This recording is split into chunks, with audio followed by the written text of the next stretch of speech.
So I see the changes in my dad, and I start learning everything I can about thyroid, everything. I'm reading everyone's book. I'm reading every article. I am going back to basic biochemistry and physiology. And I start studying my patients, and I find 2/3 of them have thyroid problems. This was early 1990s. And so I probably have, I would estimate 70% of my practice on thyroid hormone a couple years later in the mid to late 1990s. And my patients they're reporting that they're feeling better. Their cholesterol numbers are better, because with low thyroid, your cholesterol number goes up. They got more energy, and their brain is better, and my practice is growing, and I didn't see any side effects from doing this. And then I learned about iodine a couple years later. And when I saw all these people with thyroid problems and improving with thyroid hormone, it was bothersome to me. Why would 2/3 of my practice need thyroid hormone just because they're getting older to feel good? I mean, that doesn't make sense. We're not designed to all of a sudden become lacking thyroid hormone. I mean, how would we survive as a species if that was the case, So I started researching, well, what does the thyroid gland need to make thyroid hormone? What is the basic constituents that it needs? And it needs magnesium, it needs selenium, it needs iodine, it needs some vitamin C in there.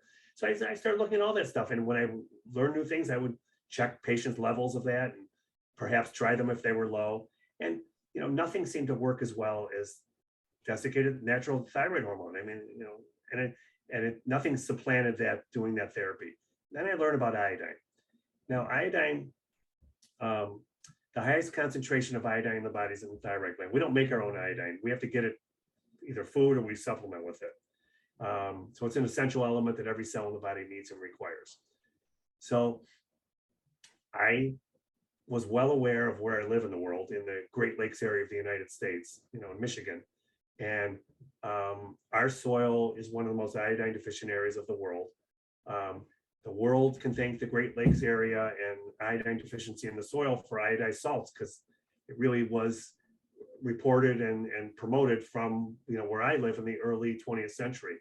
And what happened was there was a lot of goiters in the early 20th century in my area of the world and the states surrounding me.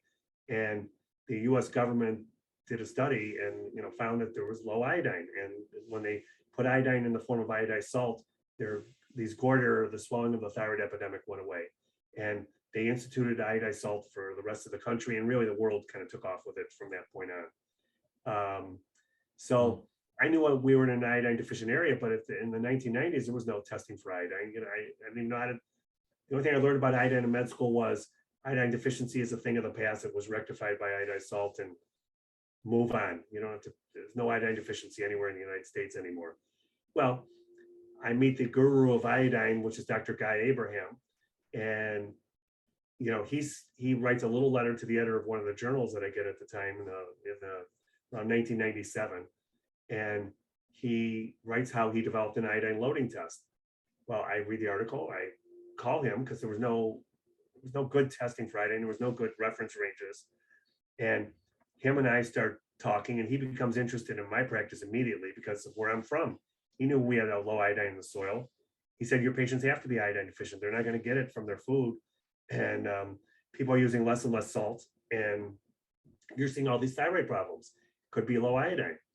So we start testing people. We test a few hundred of my patients. We wrote these articles up. And, over 97% were low in iodine. And so I started putting people on iodine, milligram doses of iodine. And all of a sudden I'm finding I can lower the thyroid dose down. A few years later, about a decade later, I do a little survey for a couple of weeks of my patients. And what I find was, instead of having 2/3 of my patient on thyroid hormone, now I have 1/3 of patients on thyroid hormone. And instead of 120 or 2 grains being sort of the average dose back then that I had them on, 30 milligrams is now the average dose I have them on. So I was able to decrease, twofold the amount of patients taking thyroid hormone and decrease their dose almost fourfold compared to what they were on, just by correcting the underlying problem of the thyroid, which is iodine. And the reason we're seeing such a rash of Hashimoto's and autoimmune thyroid illness is iodine deficiency. That, I read about that in my iodine book, iodine, why you need it, why you can't live without it, that it's iodine deficiency causing this rash of